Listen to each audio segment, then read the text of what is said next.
history of marriage and family is long and complicated. Polyamorous marriages in ancient societies, arranged marriages, economic systems, gender roles, and, well, children. These things and more all shape what marriage is and what purpose it has in different cultures.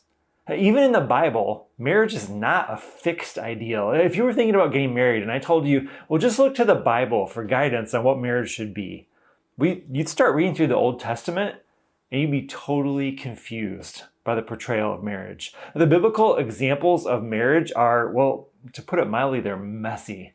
And just look at Abraham, the original descendant of the Jewish people, along with his wife Sarah. They were the beginning of what would become the Jewish people. And Abraham was married to Sarah, but at one point while in Egypt, he claimed she was his sister.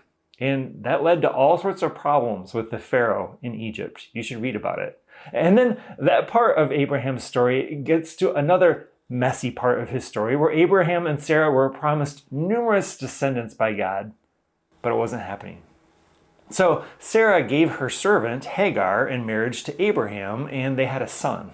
But then eventually Sarah became pregnant with Abraham, and they had a son. And Hagar and her son were banished from Abraham and Sarah and their son. And, well, the whole situation produced heartache and pain and suffering. And, well, that's just one example among many.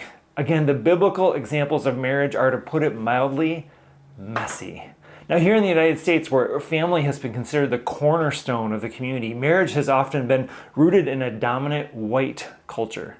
So the ideal American family with a husband, a wife, 2.5 children, a nice little house, and a white picket fence has often been an ideal white family with specific roles that the man and that the woman occupy. Now, that image I'm showing on the screen may be easy for us to dismiss because it's so dated, but it's present in more subtle ways still today in our movies and in our TV shows and in our advertising and, well, in all sorts of ways in our culture. The family ideal is rooted in white American culture. Now, this is what we often do. We often tend to idealize marriage and family, and, well, you probably head toward it yourself without even realizing it. Whenever you share something on social media about your family, or whether you design your Christmas card, it's idealized the way we view marriage and family. And our vision of marriage in the United States might best be described as a fantasy. And it's often far removed from the reality of real marriages. And this is a problem. Our ideals around marriage have done great damage to individuals and to our society. Our culture in the United States has given us a rigid, unyielding framework for marriage that traps men and women into prescribed roles without regard for their unique gifts and callings. The dominant ideal has been used to diminish the love of Black people and communities and to forbid marriage across racial lines. This ideal has stigmatized singleness.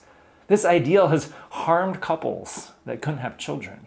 This ideal has been violence to the LGBTQ community, whose love and lives were never imagined within the ideal married life. And I don't know about your relationships, but as much as I love my wife, Jana, and our life together, I wouldn't describe it as ideal. It's real.